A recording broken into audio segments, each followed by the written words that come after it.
Jharkhand BJP की कमान आखिर किसे मिलेगी? जल्द प्रदेश अध्यक्ष का चुनाव होना है, लेकिन अब की बार पार्टी किस पर भरोसा जताएगी? बाबूलाल मरांडी के विधायक दल के नेता बनने से प्रदेश अध्यक्ष पद पर किसी नए चेहरे को जगह मिलने की संभावना जताई जा रही है। देखिए रिपोर्ट।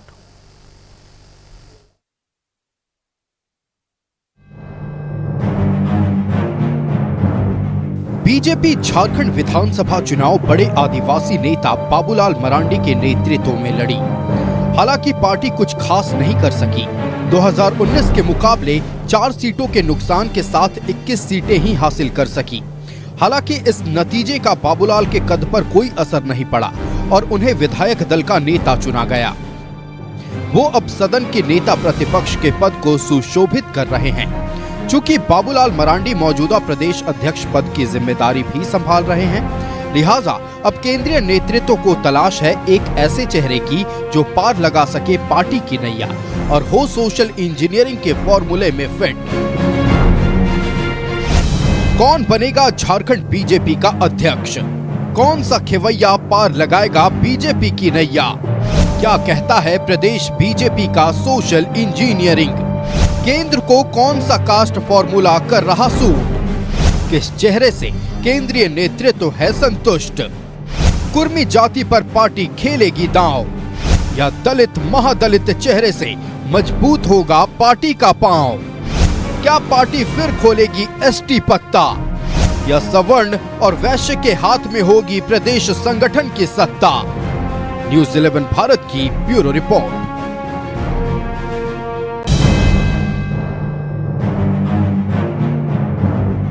बीजेपी झारखंड विधानसभा चुनाव बड़े आदिवासी नेता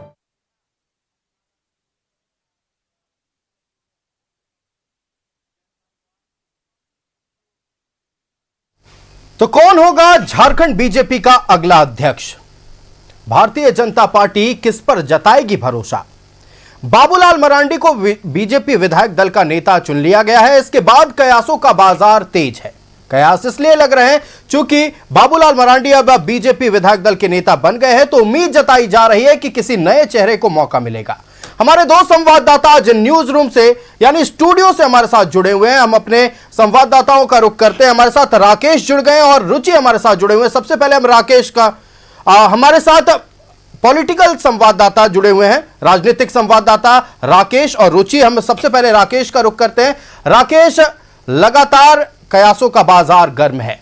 बाबूलाल मरांडी बीजेपी विधायक दल के नेता चुने गए, उसके बाद से यह उम्मीद जताई जा रही है कि इस बार बीजेपी किसी नए चेहरे को प्रदेश अध्यक्ष बनाएगी। क्या लग रहा है, कौन सा सोशल इंजीनियरिंग का फॉर्मूला इस बार फिट बैठेगा? किन किन चेहरों पर बीजेपी इस वक्त नजरें बनाए रखी हुई है और किस पर बीजेपी दांव खेल सकती है? बीजेपी के अंदर तमाम संविधान है, उसमें एक पद एक व्यक्ति का संविधान है। लिहाजा बाबूलाल मरांडी चूंकि अब विधायक दल के नेता हैं, लीडर ऑफ ऑपोजिशन है, ऐसे में प्रदेश अध्यक्ष की कमान भी वही संभाले हुए हैं, तो जाहिर तौर पर अब ये चीज़ें बहुत लंबा नहीं चलेगा। बीजेपी के अंदर में इस बात को लेकर मंथन चल रहा है कि प्रदेश बीजेपी की कमान किसके हाथों में दी जाए, क्योंकि जिस तरीके का सांगठनिक स्ट्रक्चर है मौजूदा वक्त में बीजेपी का और जो प्रीवियस चुनाव में जिस तरीके से आप बीजेपी का परफॉर्मेंस रहा, उसके बाद से अब बीजेपी में इस बात को लेकर बहुत ज़्यादा शोर है कि पार्टी की कमान ऐसे हाथ में दी जाए जो संगठन। बिल्कुल राकेश, देखिए पार्टी की कमान ऐसे हाथ में दी जाए जो संगठन को मजबूती से चला सके। देखिए नाम कई हैं, नामों को लेकर हम जिक्र नहीं करेंगे, लेकिन कौन कौन सा फॉर्मूला फिट बैठता है, आज सिर्फ बात इस पर होगी। नहीं, बिल्कुल, देखिए कई फार्मूला हैं। एक तो जो बीजेपी का कोर वोट बैंक है, क्योंकि ओबीसी समाज जो है वो बीजेपी का कोर वोट बैंक है, और आप देखेंगे कि पूरी जो बीजेपी की पॉलिटिक्स रही है केंद्र से लेकर राज्यों तक, वो ओबीसी वोट बैंक के आसपास ही रहा है। केंद्र में भी अगर आप देखेंगे तो ज़्यादातर जो मंत्री हैं वो ओबीसी कम्युनिटी से ही है। लिहाजा उस वोट बैंक को कैसे साधा जाए, इस पर बीजेपी का खासा फोकस है, और यही वजह है कि ओबीसी के चेहरे के तौर पर अगर किसी एक नाम को लेकर चर्चा है तो वो नाम है विद्युत वरण महतो का। चूँकि ओबीसी समाज से आते हैं, महतो कम्युनिटी से आते हैं, लिहाजा उस नाम को लेकर बहुत शोर है बीजेपी के अंदर में। अगर उस वोट बैंक को बीजेपी बहुत ज़्यादा साधने की कोशिश करती है तो उनके नाम को लेकर चर्चा जो है वो ज़्यादा है। हालांकि कई और भी नाम है, उनको लेकर भी चर्चा है। तो तमाम जो फार्मूले हैं बीजेपी के अंदर में, उनको टटोला जा रहा है और ये देखने की कोशिश हो रही है कि किनके हाथ में कमान देने से बीजेपी का जो प्रदेश नेतृत्व है उसमें एक मजबूती मिलेगी, उसमें एक एनर्जी मिलेगी। क्योंकि जिस तरीके से प्रीवियस चुनाव का रिजल्ट रहा, उसके बाद से कार्यकर्ताओं में बहुत ऊर्जा मौजूदा वक्त में दिखाई नहीं दे रही है। तो ऐसे में एक ऐसा चेहरा बीजेपी खोज रही है जिसके आश्रय न सिर्फ संगठन मजबूत हो, बल्कि कार्यकर्ताओं में एक नया जोश आए, एक नई ऊर्जा आए। अब उसी चेहरे की तलाश में बीजेपी है। कई नाम हैं, उन पर मंथन चल रहा है, उन पर चिंतन चल रहा है। यहाँ से लेकर दिल्ली तक लॉबी जो तेज है, विधायक से लेकर सांसद तक इस नाम में, इस रेस में आप कह सकते हैं शामिल हैं। तो अब देखना होगा कि बीजेपी किसी एक नाम पर किस तरीके से सहमति बनाती है। आयुष। हाँ बिल्कुल, देखिए लगातार फॉर्मूलों की बात हो रही है और हम जब भी बात करते हैं कि बीजेपी का अगला प्रदेश अध्यक्ष कौन होगा तो चुनाव के नतीजे को भी दिमाग में रखा जाता है। संवाददाता रुचि भी हमारे साथ है। रुचि, आप लगातार बीजेपी कवर करती है, बीजेपी नेताओं से बातचीत होती रहती है। इस वक्त झारखंड बीजेपी का पूरा फोकस संगठन पर्व को लेकर है। संगठन चुनाव के मद्देनजर तरह तरह के सम्मेलन का आयोजन किया जा रहा है, लेकिन सवाल एक सबसे बड़ा है कि इस बार कौन प्रदेश अध्यक्ष है, कौन से वर्ग को लेकर इस बार बीजेपी अपने फॉर्मूले को सेट करना चाहेगी। बिल्कुल आयुष, देखिए आपने सही कहा, इस बार पूरा फोकस जो है बीजेपी सांगठनिक चुनाव पर कर रही है। और ऐसे में अभी जो कार्य संपन्न हो पाए हैं, लगभग मंडल अध्यक्ष तक का चयन कर लिया गया है और जिला अध्यक्ष की प्रक्रिया भी जल्द ही पूरी कर ली जाएगी।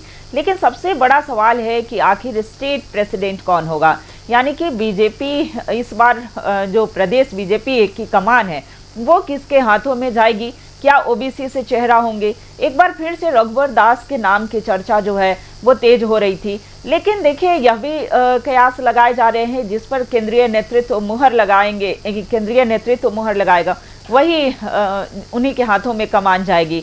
तो देखिए रघुवर दास की अगर बात की जाए तो इससे पहले भी वो यहाँ प्रदेश अध्यक्ष रह चुके हैं और ऐसे में उनके भी कार्यकाल जो रहे हैं वो बेहतर रहा है। हालांकि ओबीसी से बात की जाए तो एक राकेश प्रसाद जो हैं अभी वर्तमान में प्रदेश उपाध्यक्ष हैं और जब भाजपा की सरकार रही उस समय वो राज्य मंत्री का दर्जा भी उन्हें रहा है, कई जिम्मेवारियों को उन्होंने संभाली है। तो ऐसे में कह सकते हैं कि और भी कई नाम अभी हमारे जो सहयोगी हैं, वरीय सहयोगी, उन्होंने जिक्र किया विद्युत वरण महतो का। अगर बात की जाए कि महतो वोटर, चूंकि महतो खेमा जो है वो भी बीजेपी के तरफ आ सकता है अगर विद्युत वरण महतो पर विश्वास और भरोसा जताया जाए तो कोल्हान जो है वो मजबूत स्थिति में हो सकता है। वहीं देखिए चंपई सोरेन, बिल्कुल देखिए नाम की बात अलग है, अलग अलग नेता है, कई नाम इस लिस्ट में है। फिलहाल नाम को लेकर हम बातचीत नहीं करते हैं, हम बात करते हैं कि वोटिंग प्रतिशत जो है और खासतौर पर जो प्रतिशत वोटरों की है उसके मद्देनजर और वर्गवार नाम का हम खुलासा करेंगे। हमारे साथ दो वरिष्ठ पत्रकार भी जुड़ गए, हम अपने पैनल में दोनों वरिष्ठ पत्रकार का स्वागत कर लें। हमारे साथ कोल्हान से ब्रजकिशोर सिंह जुड़ गए हैं। ब्रजकिशोर जी बहुत स्वागत है न्यूज 11 भारत में। और हमारे साथ कोयलांचल के वरिष्ठ पत्रकार दिलीप कुमार सिन्हा जुड़ गए। दिलीप जी बहुत स्वागत है न्यूज 11 भारत में। सबसे पहले रुख करते हैं ब्रजकिशोर सिंह का। ब्रजकिशोर जी, सबसे बड़ा सवाल इस वक्त झारखंड के राजनीतिक गलियारों में यह घूम रहा है कि आखिरकार झारखंड बीजेपी का अगला अध्यक्ष कौन होगा। मौजूदा राजनीतिक परिदृश्य के मद्देनजर आप क्या देख रहे हैं, कौन से नाम इस रेस में आगे चल रहे हैं, कौन कौन सा फॉर्मूला तय किया जाएगा और वर्गवार तरीके से अगर नामों को आगे रखा जाए तो आप सबसे ऊपर किसको देखते हैं?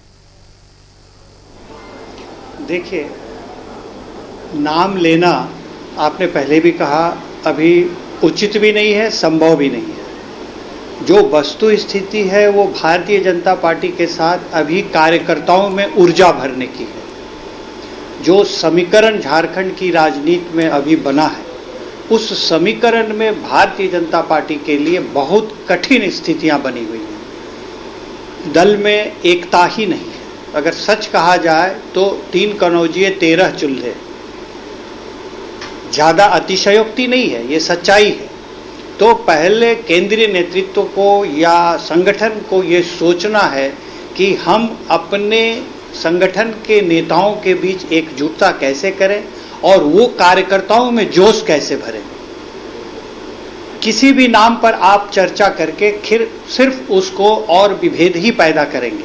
अभी सभी कार्यकर्ता अपने अपने अनुसार दिशा विहीन और निराश पड़े हुए हैं, क्योंकि जो सत्ता में सरकार गठबंधन की सरकार है उसकी जो योजनाएं हैं या उसका जिस ढंग से एग्रेसिव वो राजनीति कर रही है, उस राजनीति की तुलना में भारतीय जनता पार्टी के अंदर बहुत विभेद है, बहुत विघटन है, और इस पर संगठन को ध्यान देना चाहिए। हाँ बिल्कुल, इस पर संगठन को विचार करना चाहिए। हमारे साथ कोयलांचल के वरिष्ठ पत्रकार दिलीप कुमार सिन्हा जी जुड़े हुए हैं। दिलीप जी, लगातार बात हो रही है भारतीय जनता पार्टी को लेकर, और जो हमने चुनावी परिणाम देखा है इसको लेकर वरिष्ठ पत्रकार हो या फिर राजनीतिकविद हो, ये लगातार कह रहे हैं कि इस बार चुनाव में बीजेपी की हार बीजेपी के मनोबल को तोड़ी है। और इस बार प्रदेश अध्यक्ष के चुनाव को लेकर खासतौर पर सवाल इसलिए उठ रहे हैं क्योंकि जो चुनावी परिणाम हमने देखा, वर्गवार तरीके से एक वर्ग बीजेपी की तरफ पूरी तरह से जाता हुआ नजर नहीं आया, उसका सीधा फर्क पड़ता हुआ चुनावी परिणाम पर दिखा। बिल्कुल।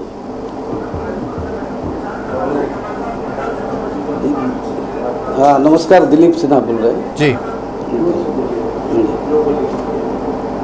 जी, अपनी बातें रखें दिलीप जी। जी, ये बिल्कुल, चाहे लोकसभा हो या विधानसभा चुनाव में भारतीय जनता पार्टी का ग्राफ झारखंड में गिरा है, बहुत तेजी से गिरा है। इसको देखते हुए भारतीय जनता पार्टी अपने संगठन को दुरुस्त कर रही है। अगले 5 साल बाद जब चुनाव हो उसके लिए तैयारी कर रही है। और जहाँ तक यदि प्रदेश अध्यक्ष का सवाल है, आप अगर देखें तो सबसे ज़्यादा शोर इस पे है, यह तय माना जा रहा है कि ओबीसी से अगला प्रदेश अध्यक्ष होगा। और ओबीसी में भी सबसे ज़्यादा वैश्य कम्युनिटी का नाम आ रहा है कि वैश्य समुदाय से। लेकिन और अगर आप ये देखें तो वैश्य समुदाय से जितने भी जो भारतीय जनता पार्टी में नेता है, आज काफ़ी उनका रिप्रेजेंटेशन बहुत बढ़िया है।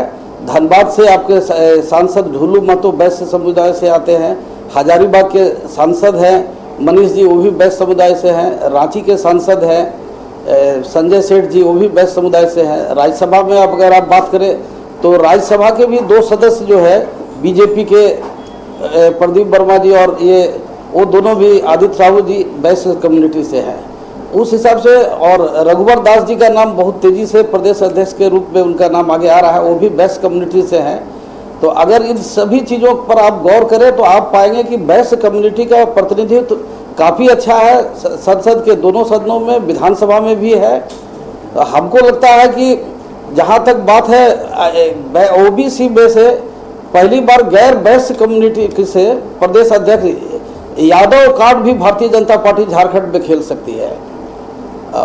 यादव समुदाय का वोट भी विधानसभा चुनाव में भारतीय जनता पार्टी को मिला है बढ़िया से अच्छा। और बिहार में भी विधानसभा चुनाव होना है। झारखंड में यादव कम्युनिटी से प्रदेश अध्यक्ष देखे, बिहार में भी इसको कैश कर सकती है भारतीय जनता पार्टी। और अगर आप जनसंख्या के हिसाब से देखेंगे तो झारखंड में कुर्मी वोटर है, तो उनके समकक्ष यादव वोटरों की भी संख्या लगभग वही है। और वोट अगर विधानसभा चुनाव में आप देखिए तो महतो कम्युनिटी का वोट, जो कुर्मी कम्युनिटी का वोट है, वो बीजेपी को इस बार नहीं मिला है, ना बीजेपी को मिला, ना उसके सहयोगी पार्टनर आजसू को मिला है, जो झारखंड की राजनीति में नए उभरे हैं। जयराम महतो, उनके साथ कुर्मी कम्युनिटी का वोट, चाहे वो कोयलांचल हो, कोल्हान हो या रांची का इलाका हो, वो वोट समेट के ले गए हैं।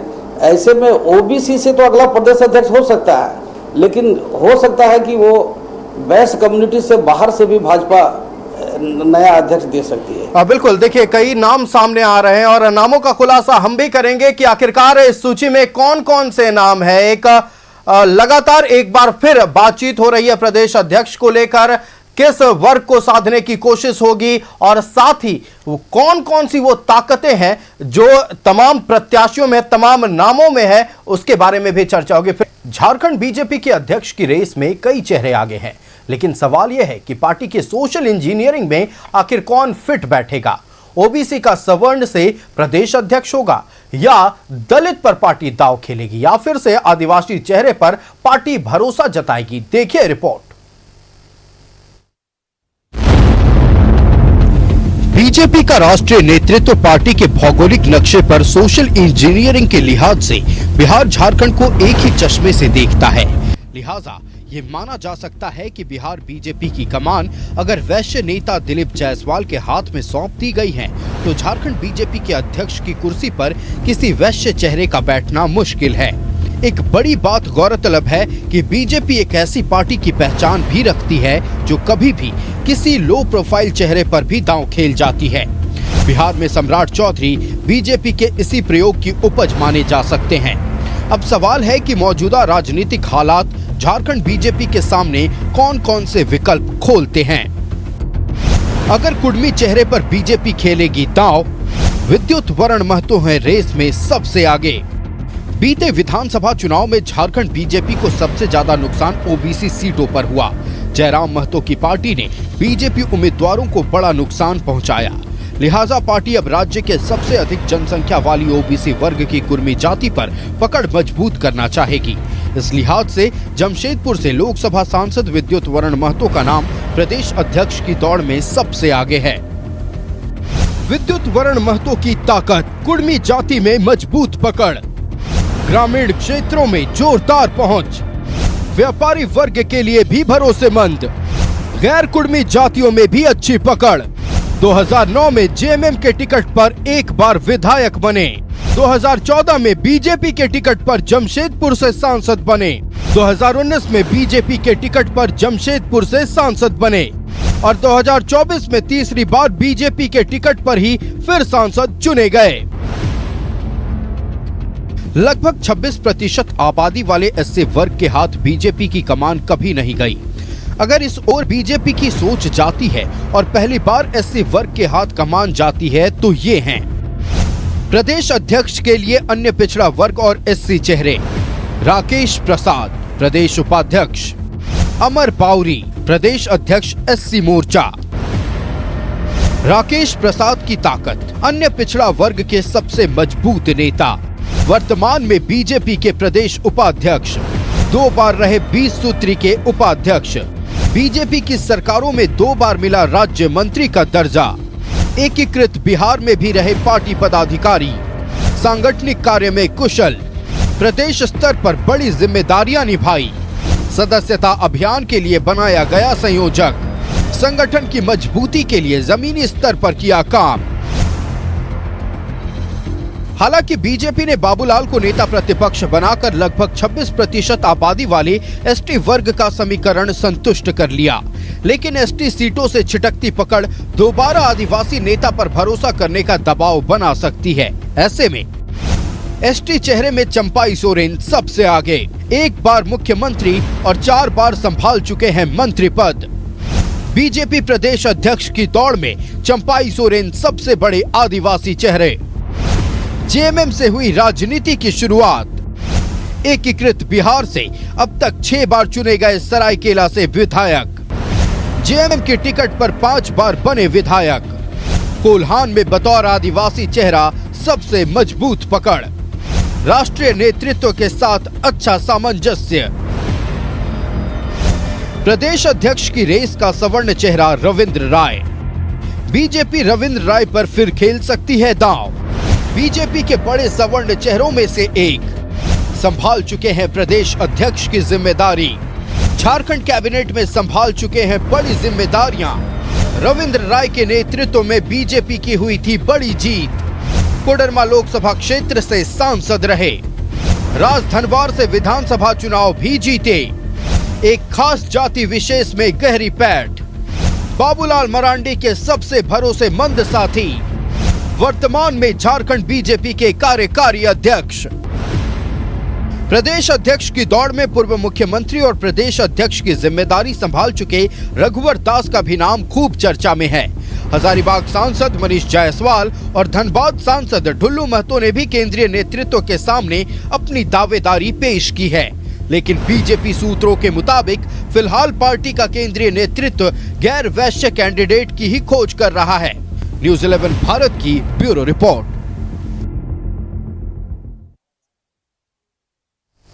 तो ये तमाम नाम थे जिनको लेकर लगातार सियासी गलियारों में बातचीत हो रही है।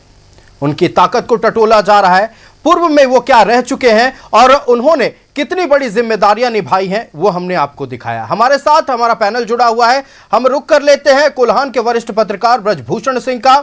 ब्रजभूषण जी, लगातार ये बात हो रही है चुनावी परिणाम के बाद कि कुर्मी वोटर्स इस बार अलग हटे, इसीलिए बीजेपी को बड़ा झटका लगा। अगर इस बार कुर्मी पर दांव खेलती है बीजेपी, यानी कुर्मी चेहरे पर बीजेपी दांव खेलेगी, तो वो कौन से चेहरे होंगे, उस पर हमने बातचीत की। हमने एक रिपोर्ट दिखाया। रेस में सबसे आगे विद्युत वरण महतो का नाम दिख रहा है। कैसे देख रहे हैं आप?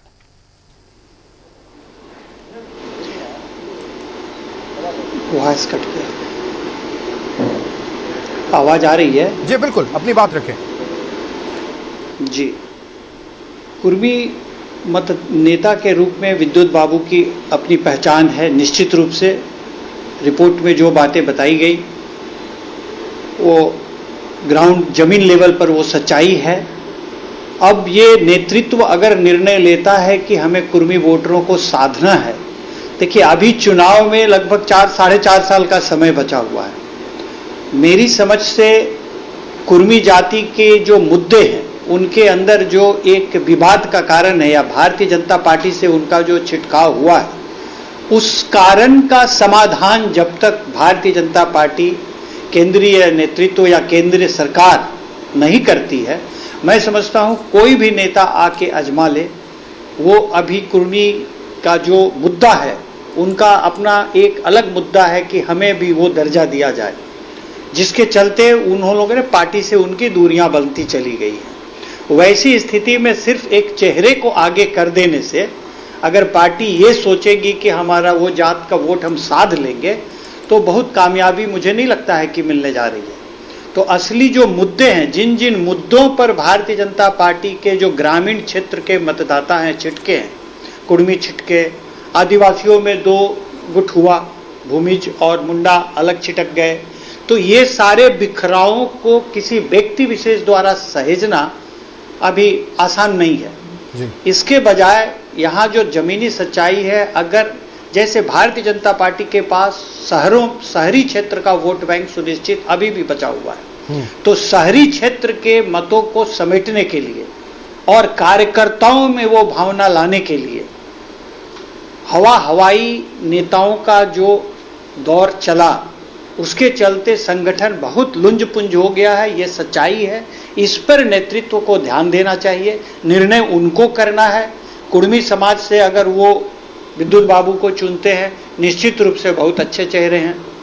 आदिवासी समाज से अगर चंपाई दादा को लाते हैं लोग, तो वो भी एक अच्छा निर्विवाद नेतृत्व प्रदान कर सकते हैं। लेकिन तब है कि ये निर्णय तो संगठन को करना है ना। बिल्कुल, जमीनी सच्चाई पर भी हम बातचीत करेंगे। आप चंपाई सोरेन की क्या ताकत है, विद्युत वरण महतो की क्या ताकत है, हम उस पर फिलहाल बातचीत कर रहे हैं। अब हमारे राजनीतिक संवाददाता राकेश हमारे साथ जुड़े हुए हैं। राकेश, देखिए झारखंड मुक्ति मोर्चा से सक्रिय राजनीतिक करियर की शुरुआत करने वाले विद्युत वरण महतो इस वक्त भारतीय जनता पार्टी में कुर्मी के सबसे बड़े चेहरे माने जा रहे हैं, और ना सिर्फ कुर्मी वोटर्स के बीच बल्कि ग्रामीण क्षेत्रों में भी उनकी पकड़ है और व्यापारियों के बीच भी अच्छी पकड़ रखते हैं विद्युत वरण महतो। देखिए, इस बात से इनकार नहीं है कि विद्युत वरण महतो का अपना एक जनाधार है, और जिस तरीके से वो कोल्हान में सक्रिय राजनीति कर रहे हैं, उससे कहीं ना कहीं बीजेपी को फ़ायदा तो मिल रहा है। लेकिन चुनाव में बहुत फ़ायदा बीजेपी को विद्युत वरण महतो से नहीं मिल पाया। तो ये चीज़ को भी बीजेपी देख रही है कि उस चेहरे के साथ अगर बढ़ा जाए तो उसका सियासी तौर पर, सांगठनिक तौर पर कितना फ़ायदा पार्टी को मिल सकता है आने वाले दिनों में। लिहाजा चंपाई सोरेन हो या विद्युत वरण महतो हो या फिर कोई दूसरा नाम हो, उन तमाम नामों को टटोला जा रहा है और उनके जो राजनीतिक क्षमता है उसका आकलन पार्टी पहले करेगी। ये देखेगी कि उनमें कितनी क्षमता है, किस वोट बैंक को वो कितना साथ पाएंगे, क्योंकि जब प्रदेश नेतृत्व की कमान किसी एक हाथ में दी जाएगी तो कोशिश यही होगी बीजेपी की कि उसके आश्रय तमाम वो वोटर जो बीजेपी के कोर वोट बैंक रहा है उसको साधा जाए। उसमें वो ओबीसी भी आ सकते हैं, उसमें एससी भी आ सकते हैं, उसमें आदिवासी भी आ सकते हैं, क्योंकि आपने भी चुनाव में देखा होगा 2024 के जो चुनाव परिणाम आए और ख़ासतौर पर जो रिजर्व सीटें थी उसमें बीजेपी पूरी तरीके से फिसड्डी साबित हो गई। तो वो भी बीजेपी के लिए एक बड़ा सोचना होगा वहाँ भी बीजेपी को कि उस वोट बैंक को भी कैसे साधा जाए, क्योंकि बड़ी तादाद है यहाँ वैसे वोटरों की, और उन सीटों की 20 से ज़्यादा रिजर्व सीटें हैं झारखंड में, और उन सीटों पर अगर बीजेपी पूरी तरीके से फिसड़ जाती है तो वो जाहिर तौर पर एक सोचनीय प्रश्न बीजेपी के सामने खड़ा है। तो यही वजह है कि किसी एक नाम को लेकर बीजेपी अभी बहुत कुछ सोच नहीं पा रही है। कई नामों को लेकर टटोला जा रहा है, कई नामों को लेकर चर्चा हो रही है। यहाँ से बिल्कुल हर पहलू की जांच हो रही है और हर पहलू पर बातचीत हो रही है पार्टी के भीतर भी और राजनीतिक गलियारों में भी कि आखिरकार क्या ताकत है और क्या एक व्यक्ति विशेष किसी एक खास वर्ग के वोट बैंक को साध सकता है। रुचि बिल्कुल आयुष, देखिए सबसे जरूरी चीजें अभी जो वर्तमान में बीजेपी को समझना चाहिए, जो चुनौती है कि कार्यकर्ताओं को पहले कैसे एकजुट करे। वोट बैंक तो बात की बात है, क्योंकि बीजेपी जो है वो कई खेमे में बटी हुई दिख रही है। और देखिए एक गुट जो है वो रघुवर दास को पसंद करता है, दूसरा गुट जो है, यानी कि कई खेमों में बीजेपी जो बटी हुई है उसे कैसे एकजुट करके रखना है, कैसे तभी जाकर के संगठन को मजबूती मिलेगी। और आपने वोटिंग प्रतिशत की बात की कि अगर जो एसटी वोटर्स हैं या एससी वोटर्स हैं या ओबीसी के जो वोटर्स हैं उसकी बात बाद में करेंगे, लेकिन कैसे जो संगठन करता है, जो बीजेपी के कार्यकर्ता हैं, जो शुरू से ही बीजेपी के लिए जो है बीजेपी के बेहतरी की बातें करते हैं। तो देखिए जो पिछले चुनाव में करारी हार का सामना करना पड़ा, यानी कि विधानसभा चुनाव में जिस तरीके से कह सकते हैं कि औंधे मुंह बीजेपी गिरी, तो उसके बाद कार्यकर्ताओं का मनोबल टूटा। और जब रघुवर दास की वापसी हुई सक्रिय राजनीति में, जब वो वापस आए तो एक उम्मीद की किरण जो है वो कार्यकर्ताओं में जगी दिखी। हालांकि देखिए नेताओं का यही कहना है, कार्यकर्ताओं का यही कहना है कि जिन्हें भी जिम्मेवारी मिलेगी, क्योंकि एक अनुशासित पार्टी है, अनुशासन को मेंटेन करने वाली है, फिलहाल जो है वो हार के से उबर नहीं पा रही है। तो कह सकते हैं आयुष की केंद्रीय नेतृत्व पर डिपेंड करता है, निर्भर करता है कि किन्हें जिम्मेवारी सौंपी जाएगी। फिलहाल बीजेपी के पास यही चुनौती है, यानी कि बिल्कुल भारतीय जनता पार्टी के पास ये चुनौती है कि कैसे कार्यकर्ताओं को पहले ये महसूस कराया जाए कि वो मजबूत है, कार्यकर्ताओं में कैसे जोश भर आ जाए और तब जाकर किसी व्यक्ति विशेष को लेकर चर्चा होगी। फिलहाल रुकेंगे एक छोटे से ब्रेक के लिए, ब्रेक के उस पार चर्चा करेंगे उस वर्ग के बारे में जिस पर भारतीय जनता पार्टी ने प्रदेश अध्यक्ष के पद के लिए तो कभी भरोसा नहीं जताया। ब्रेक पर जाने से पहले हम चर्चा कर रहे थे कि भारतीय जनता पार्टी क्या इस बार प्रदेश अध्यक्ष के पद के लिए किसी कुड़मे चेहरे पर भरोसा जता सकती है, लेकिन अब बातचीत करेंगे एससी चेहरे को लेकर। हमारे साथ हमारा पैनल जुड़ा हुआ है, कोयलांचल से वरिष्ठ पत्रकार दिलीप कुमार सिन्हा जी हमारे साथ जुड़े हुए हैं। दिलीप जी, लगातार बात होती है एससी को लेकर, अति पिछड़ा वर्ग को लेकर, लेकिन 26% आबादी वाले एससी वर्ग से आज तक झारखंड बीजेपी का अध्यक्ष नहीं बना है। आपको क्या लग रहा है, क्या इस बार भरोसा जताया जा सकता है? और अगर हम चेहरों की बात कर लें तो इस बार राकेश प्रसाद इस रेस में सामने आ रहे हैं, अमर बाउरी रेस में नजर आ रहे हैं, कैसे देख रहे हैं आप? जी, ये बिल्कुल सही है कि भारतीय जनता पार्टी का प्रदेश अध्यक्ष झारखंड में कभी भी एससी को मौका नहीं मिला है। अधिकांश आप देखें तो सवर्ण वर्ग से प्रदेश अध्यक्ष अधिक बने हैं, उसके बाद एसटी से आए हैं और ओबीसी से रघुवर दास जी को 2 टर्म मिला है, लेकिन वो शॉर्ट पीरियड के लिए प्रदेश अध्यक्ष रहे हैं दोनों बार। तो पहली बार ये तय है कि हर बार की तरह इस बार भी एससी को मौका मिलने, कम से कम प्रदेश अध्यक्ष के रूप में मौका मिलने की संभावना मुझे नहीं दिख रही है। अगर उस वर्ग से मौका मिले तो हमको लगता है कि जो नेता पहले प्रतिपक्ष थे अमर बाउरी जी चंदन क्यारी से विधायक थे, उनको मिल सकता है अगर ये हो कि भाई एससी से देना है। हालांकि चुनाव में उनका परफॉर्मेंस ठीक नहीं रहा, वो तीसरे नंबर पर, चंदन क्यारी में तीसरे नंबर पे चले गए थे। तो कुल मिला के ये देखें विधानसभा चुनाव का जो ये रहा रिजल्ट रहा, उसमें जिस तरह से वोटिंग हुआ ओबीसी के तरफ से और कुल मिला के यह लगभग तय माना जा रहा है कि नेशनल जो लीडरशिप है वो झारखंड में ओबीसी क्लास से ही प्रदेश अध्यक्ष देने की तैयारी मूड में है। हाँ बिल्कुल, एससी वर्ग पर भी भरोसा जताया जा सकता है। हमारे साथ कोल्हान के वरिष्ठ पत्रकार ब्रजभूषण सिंह जुड़े हुए हैं। ब्रजभूषण जी, देखिए हमने चुनाव के दौरान देखा और चुनावी परिणाम से यह साफ पता चला कि इस बार एससी वोट बैंक ने, यानी कि एससी वोटर्स ने भी बीजेपी का साथ नहीं दिया। अमर कुमार बाउरी जो कि झारखंड बीजेपी के एससी मोर्चा के अध्यक्ष हैं, वो तीसरे नंबर पर रहे। क्या इस बार जो पिछले 25 सालों में नहीं हुआ, इस बार झारखंड बीजेपी कर सकती है?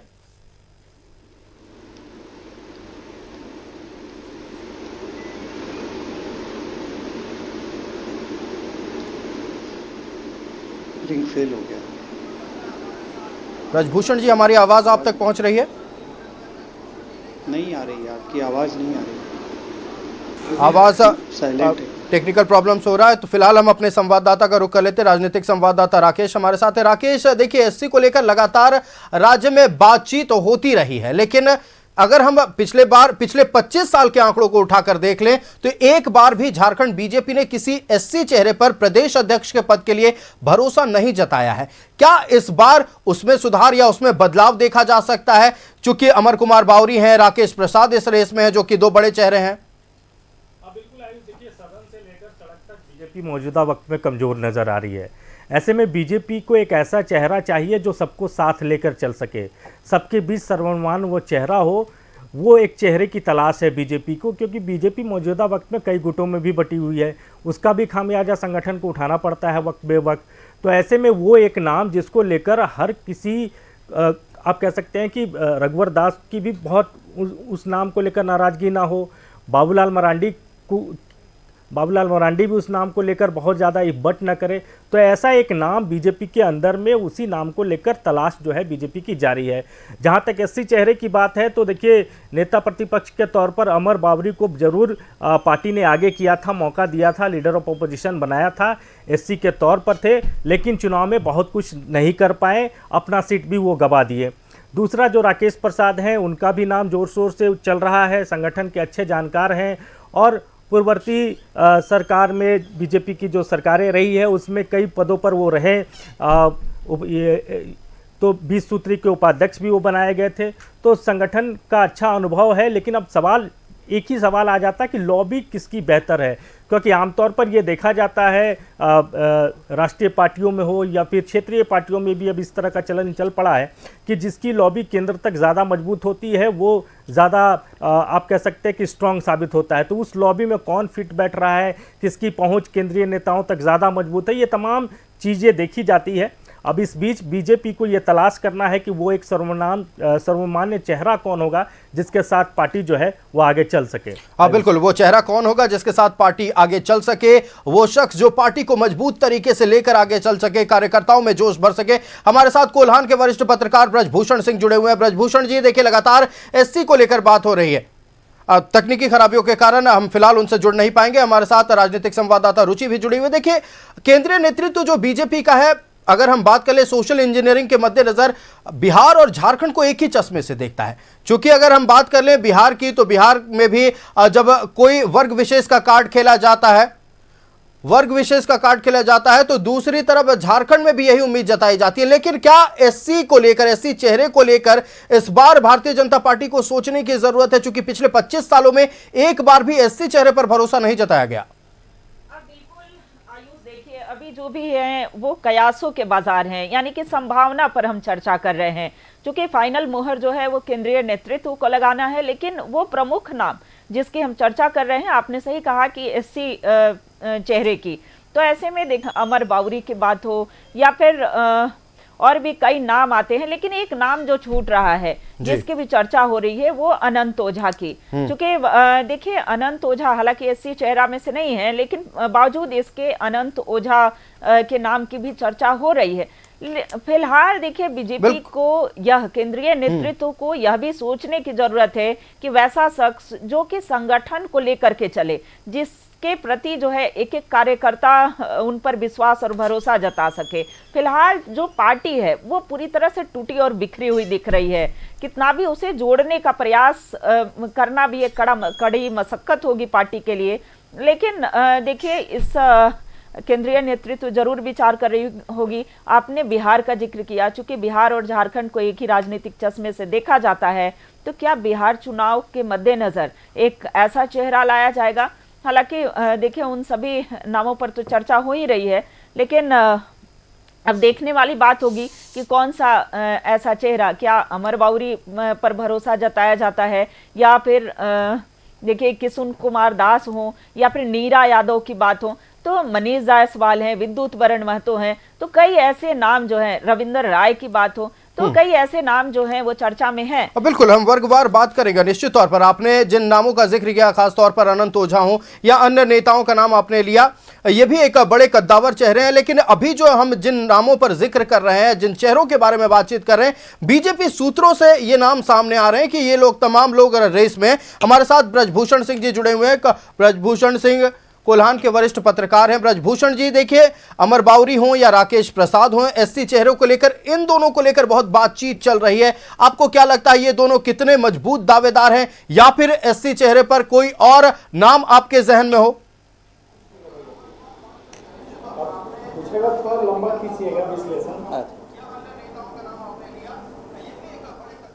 ब्रजभूषण जी, हमारी आवाज आप तक पहुंच रही है? बिल्कुल, तकनीकी खराबियों के कारण हमारा संपर्क लगातार ब्रजभूषण जी से टूट रहा है। हम उनसे जुड़ने की कोशिश करेंगे, लेकिन लगातार बातचीत हो रही है ऐसे चेहरों को लेकर। और राकेश प्रसाद, अमर कुमार बावरी, ये दो नाम हैं जो इस रेस में एससी चेहरे पर खास तौर पर आगे चल रहे हैं। हमारे साथ ब्रजभूषण सिंह जी एक बार फिर जुड़ चुके हैं। अब ब्रजभूषण जी का रुख कर लेते हैं। ब्रजभूषण जी, हम बात कर रहे हैं पिछले 25 साल के इतिहास का। झारखंड बीजेपी के प्रदेश अध्यक्ष के पद पर आज तक कोई एससी चेहरा सामने नहीं आया। क्या इस बार एससी वोट बैंक को साधने के लिए इस बार 25 साल के बाद बदलाव देखने को मिलेगा? अमर कुमार बावरी या राकेश प्रसाद, ये दो में से कोई एक नाम हो सकते हैं जो इस बार प्रदेश अध्यक्ष के पद को सुशोभित करें, या आपके जहन में एससी चेहरा को कोई और नाम है? जी नहीं, दोनों नाम बेहतर हैं। और अगर संगठन एसटी फ्रंट को साधना चाहता है तो अमर बावरी जी युवा हैं, विधायक रह चुके हैं, मंत्री रहे हैं। इस नाते क्षेत्र में और प्रायः झारखंड में उनकी एक पहचान है, कार्यकर्ताओं से उनका जुड़ाव है। राकेश जी संगठन से हमेशा जुड़े रहे, उस नाते उनका भी जुड़ाव रहा है। अब ये पार्टी नेतृत्व के ऊपर है कि दोनों में किसे महत्व देती है। अगर वो एसटी को साधने के लिए एसटी नेतृत्व का चयन करती है तो दोनों बेहतर हैं। और इस स्पर्धा में देखिए, राजनीति है और संगठन का निर्णय है। इसमें हम या आप कोई भी अटकल लगाकर कुछ विशेष उस पर कह नहीं सकते। फिलहाल अमर बावरी जी का पलड़ा भारी दिखता है, क्योंकि उनकी एक अपनी पहचान क्षेत्र में एक सीधे साधे युवा विधायक के रूप में बनी। मंत्री रहते हुए भी उन्होंने अच्छे कार्य किए। राकेश जी ने भी संगठन में अपनी पहचान बनाई। तो एसटी के ख्याल से दोनों नेता अच्छे हैं। अब इसको संगठन को निर्णय करना है। हाँ बिल्कुल ब्रजभूषण जी, तो निश्चित तौर पर ये दो मजबूत दावेदार हैं और लगातार वरिष्ठ पत्रकार भी इन दोनों के बारे में बता रहे हैं, इनके इतिहास के बारे में बता रहे हैं, इनकी मजबूती, इनकी ताकत के बारे में बता रहे हैं। हालांकि वर्गवार तरीके से हम अलग अलग नामों का जिक्र कर रहे हैं और ये बातचीत कर रहे हैं कि किनकी ताकत क्या है, किस वर्ग को साधने में कितनी आसानी हो सकती है अगर इन चेहरों पर दांव खेला गया। तो फिलहाल अब बात होगी एसटी को लेकर। हम चर्चा कर रहे हैं कि इस बार कौन होगा झारखंड बीजेपी का अगला अध्यक्ष। है हम एससी पर बात कर चुके हैं, ओबीसी पर बात किए, अब एसटी की बारी। एक चेहरा, एक नाम जो साल 2024 में सुर्खियों में था। हम बात करेंगे चंपाई सोरेन के बारे में। वरिष्ठ पत्रकार कोयलांचल के दिलीप कुमार सिन्हा जी हमारे साथ जुड़े हुए। दिलीप जी, राजनीतिक करियर की शुरुआत झारखंड मुक्ति मोर्चा से होती है। कद्दावर नेता झारखंड मुक्ति मोर्चा के, फिर साल 2024 में भारतीय जनता पार्टी का दामन थामते हैं और अब जब जिक्र हो रही है कि भारतीय जनता पार्टी अगर एसटी चेहरे पर दांव खेलती है तो सबसे आगे नाम चंपाई सोरेन का नजर आ रहा है। चंपाई सोरेन के बारे में क्या कहेंगे? जी, चंपाई सोरेन निश्चित रूप से झारखंड आंदोलन की उपज है। शिबू सोरेन साहब के वो निकटतम सहयोगी 70 के दशक में जब झारखंड मूवमेंट शुरू हुआ था तब से वो जुड़े हुए हैं और आपका चाईबासा से लेकर जमशेदपुर के इलाके में झारखंड मुक्ति मोर्चा में वो मजबूती से खड़े रहे। और भारतीय जनता पार्टी ने बहुत उम्मीद से उनको बीजेपी में अपने पार्टी में लिया और इनको उम्मीद थी कि कम से कम जमशेदपुर से चाईबासा रांची तक का जो सीट है वहाँ पर अच्छा परफॉर्मेंस होगा। लेकिन विधानसभा चुनाव में चंपाई सोरेन कोई करिश्मा नहीं कर पाए भारतीय जनता पार्टी के लिए। सिर्फ अपनी सीट वो जरूर बचाने में सफल रहे और बीजेपी से ट्राइबल सीट में जीतने वाले वो अकेला नेता है। लेकिन जैसे अगर आप राजनीतिक संभावनाओं पर देखें, यह लगभग अब स्पष्ट है कि प्रदेश भाजपा अध्यक्ष का मनोनयन होगा। अब कार्यकर्ता नहीं चुनेंगे प्रदेश अध्यक्ष, हाईकमान जो है कांग्रेस जिस तरह प्रदेश अध्यक्ष नॉमिनेट करती है, भारतीय जनता पार्टी भी नॉमिनेट करेगी। और बाबूलाल मरांडी ट्राइबल से आते हैं और वो नेता प्रतिपक्ष बन चुके हैं, इसलिए दूर दूर तक इसकी संभावना नहीं है राजनीति में कि भारतीय जनता पार्टी किसी ट्राइबल लीडर को प्रदेश अध्यक्ष की भी कुर्सी देगी। क्योंकि जिस सोशल इंजीनियरिंग की हम बात करते हैं तो प्रदेश अध्यक्ष भी ट्राइबल हो और नेता प्रतिपक्ष भी ट्राइबल हो, ये दोनों एक साथ देने का भाजपा जो है नहीं निर्णय लेगी। हमें उम्मीद है कि और ट्राइबल कार्ड जो खेलना है भाजपा को, वो बाबूलाल मरांडी को आगे रख के वो भाजपा खेलेगी।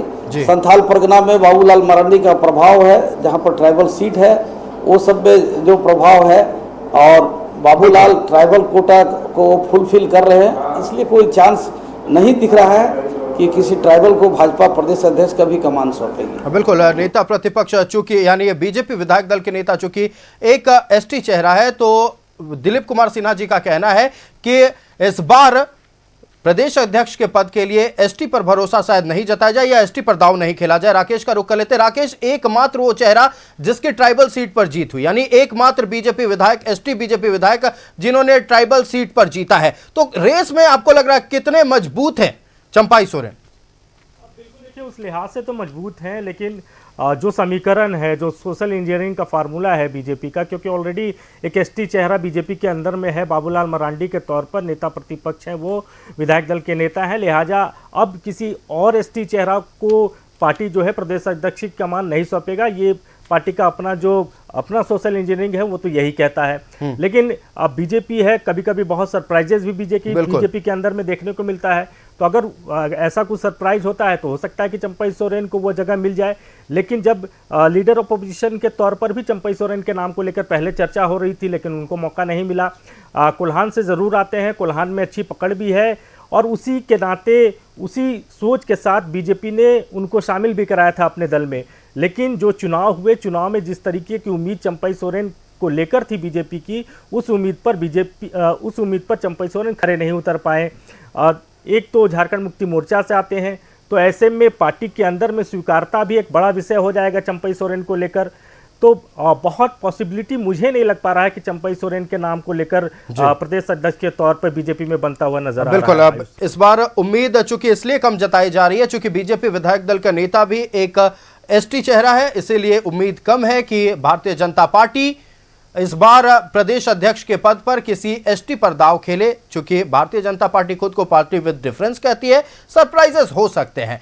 फिलहाल अब बात हो गई एसटी एससी ओबीसी के बारे में, अब सवर्ण के बारे में चर्चा करेंगे। सवर्ण जो कि भारतीय जनता पार्टी के प्रदेश अध्यक्ष के पद पर सबसे ज्यादा दिनों तक रहे, ऐसे में रविंद्र राय का नाम रेस में सबसे आगे नजर आ रहा है। वरिष्ठ पत्रकार ब्रजभूषण सिंह का रुख करते हैं। सवर्ण पर भारतीय जनता पार्टी पहले भी दाव खेल चुकी है ब्रजभूषण जी, अब लगातार चूंकि चर्चाएं हो रही है, कार्यकारी अध्यक्ष भी है रविंद्र राय। आपको क्या लग रहा है कितने मजबूत कैंडिडेट हैं रविंद्र राय जी? काफ़ी मजबूत कैंडिडेट हैं वो, क्योंकि संगठन से उनका जुड़ाव रहा है।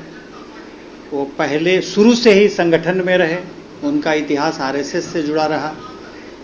कैलाशपति मिश्र के ज़माने से उनकी शुरुआत हुई, तो इस नाते वो एक अच्छे उम्मीदवार हैं, अच्छे दावेदार हैं, और हर क्षेत्र में कार्यकर्ताओं के बीच उनकी पहचान है।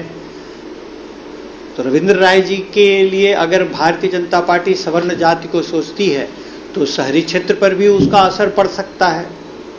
कुल मिलाकर देखिए, लेकिन मैं तो यही मानता हूँ ना कि न जाति पर न प्रजाति पर, ये भारतीय जनता पार्टी को अब कार्यकर्ताओं की बात पर ही मुहर लगानी होगी जी।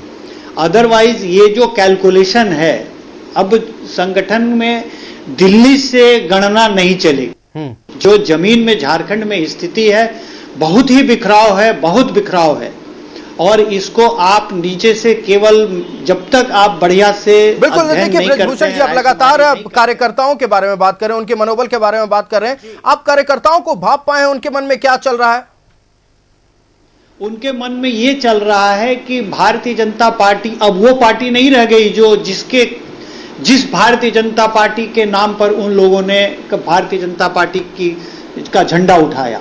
अब भारतीय जनता पार्टी का भी कांग्रेसीकरण हो गया है, वो बहुत तेजी से कांग्रेसीकरण हुआ है। उनकी भावनाओं की कोई कद्र नहीं है, नेताओं की गुटबाजी इतनी ज्यादा है कि लॉबी जिसकी मजबूत है उसी की सब पहचान है। इस पे संगठन को विचार करना होगा।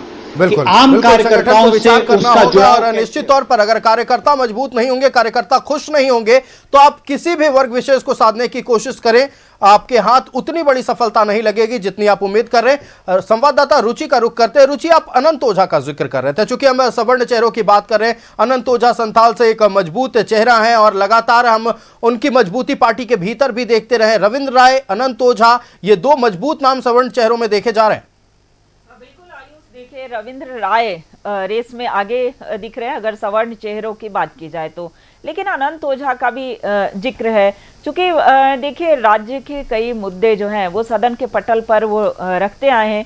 10 वर्ष का अनुभव, यानी कि एक दशक का अनुभव कह सकते हैं कि उनका रहा है। खास करके संथाल का जो मुद्दा है, संथाल के जो इश्यूज हैं वो सदन के अंदर रखते रहे हैं। राज्य के भी कई ज्वलंत मुद्दे जो हैं वो उठाते रहे हैं। तो ऐसे में कह सकते हैं कि ये दो नाम है आयुष। फिर से एक बार वही दोहराती हूँ कि इस बार एक्सेप्टेंस जो है वैसे चेहरे का होगा जो कार्यकर्ता की नज़र में वो उनके लीडर होंगे, यानी कि वैसे चेहरे पर ही भरोसा, केंद्रीय नेतृत्व को भी वैसे चेहरे पर ही भरोसा जताना चाहिए जो कि कार्यकर्ता उन्हें स्वीकार सके। अन्यथा देखिए, स्टेट प्रेसिडेंट बनाने के बाद भी संगठन में वो मजबूती नहीं आ पाएगी और संगठन उतनी मजबूत बिल्कुल, लगातार कार्यकर्ताओं के बारे में ही बात हो रही है और हमारे संवाददाता रुचि ने भी इस फहरिस्त में एक नाम जोड़ दिया है, अनंत ओझा का। अब देखिए, लगातार कद्दावर नेताओं का जिक्र हो रहा है। प्रदेश अध्यक्ष के पद को कौन सुशोभित करेगा, अलग अलग वर्ग पर हम बातचीत कर रहे हैं। हमने सवर्ण पर बातचीत की, SC ST OBC पर बातचीत की, अब वैश्य समुदाय को लेकर बातचीत होगी। वैश्य समुदाय में कई ऐसे बड़े चेहरे हैं जो पार्टी को सेवा दे चुके हैं, पार्टी में मजबूती अपनी रखते हैं। एक नाम जिसकी चर्चा हर किसी के जुबान पर है, रघुवर दास, और दो नाम है, ढुल्लू महतो और मनीष जायसवाल। लेकिन रघुवर दास के बारे में हम चर्चा करते हैं। ब्रजभूषण जी, रघुवर दास एक नाम जो रेस में सबसे आगे नजर आ रहा है, उस नाम का जिक्र हर किसी के जुबान पर है। रघुवर जी निर्विवाद रूप से बहुत बड़े नेता हैं, किंतु अभी की परिस्थिति में, अभी जबकि प्रदेश अध्यक्ष का कार्यकाल 2 वर्षों का है, इन 2 वर्षों में अभी बाकी के 3 वर्ष और 2.5 वर्ष में अभी पानी बहुत बहेगा गंगा में। वैसी स्थिति में अगर रघुवर जी को उतारना है तो उनको अंतिम समय में उतारना पार्टी को ज़्यादा लाभदायक होगा, क्योंकि उनकी रणनीति बहुत आक्रामक होती है। अभी के माहौल में वो कितना कारगर हो पाएंगे, पार्टी को कितना एकजुट कर पाएंगे, ये उनके लिए बहुत बड़ी चुनौती होगी।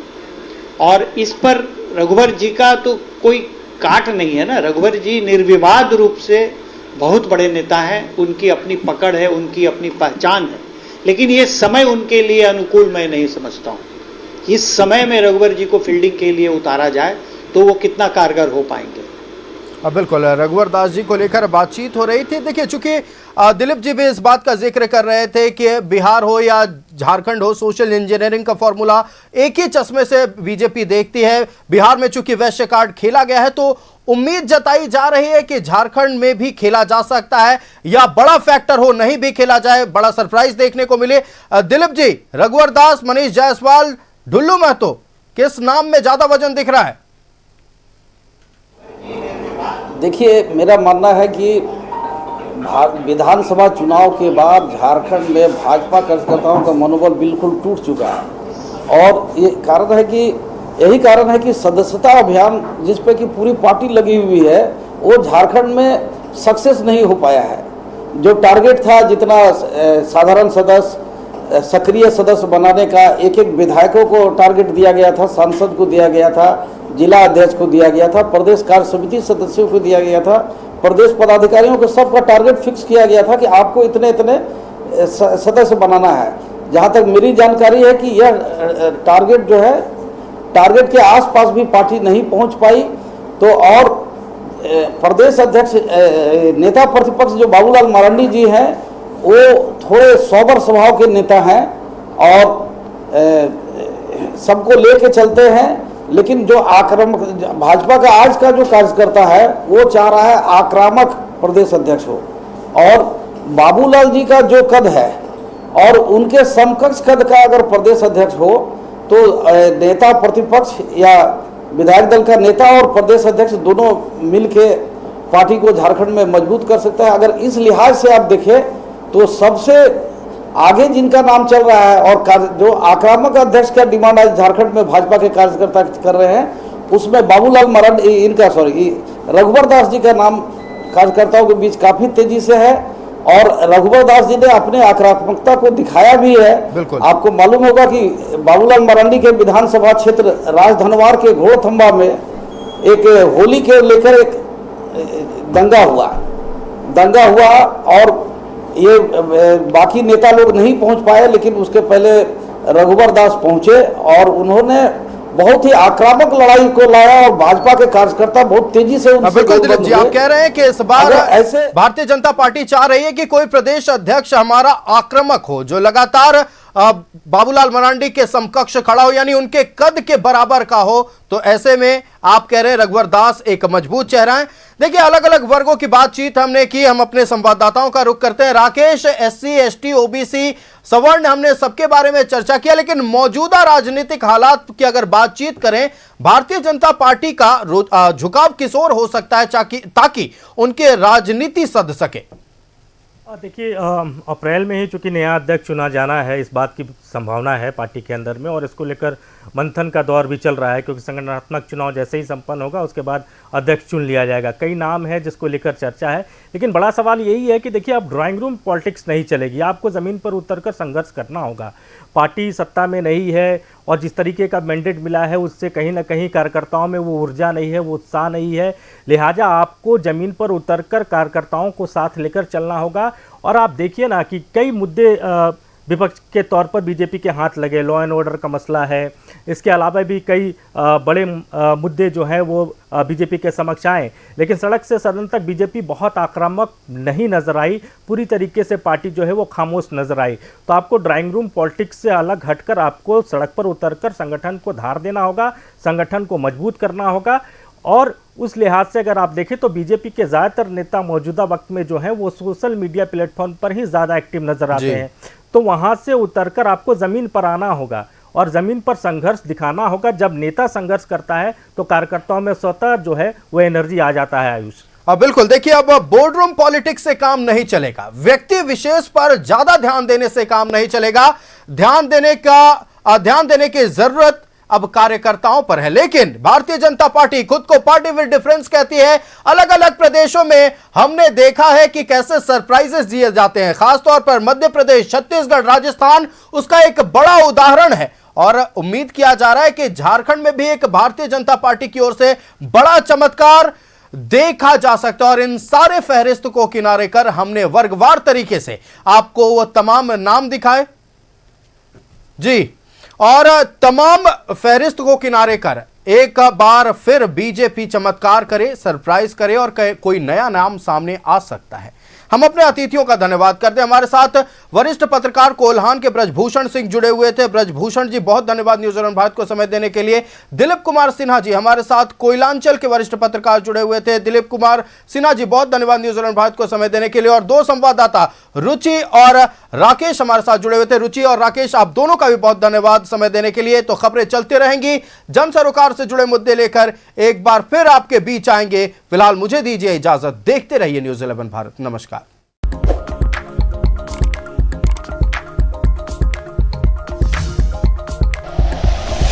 Like and share videos, subscribe करें हमारा चैनल और प्रेस करें बेल आइकॉन। न्यूज़ 11 भारत, सच है तो दिखेगा।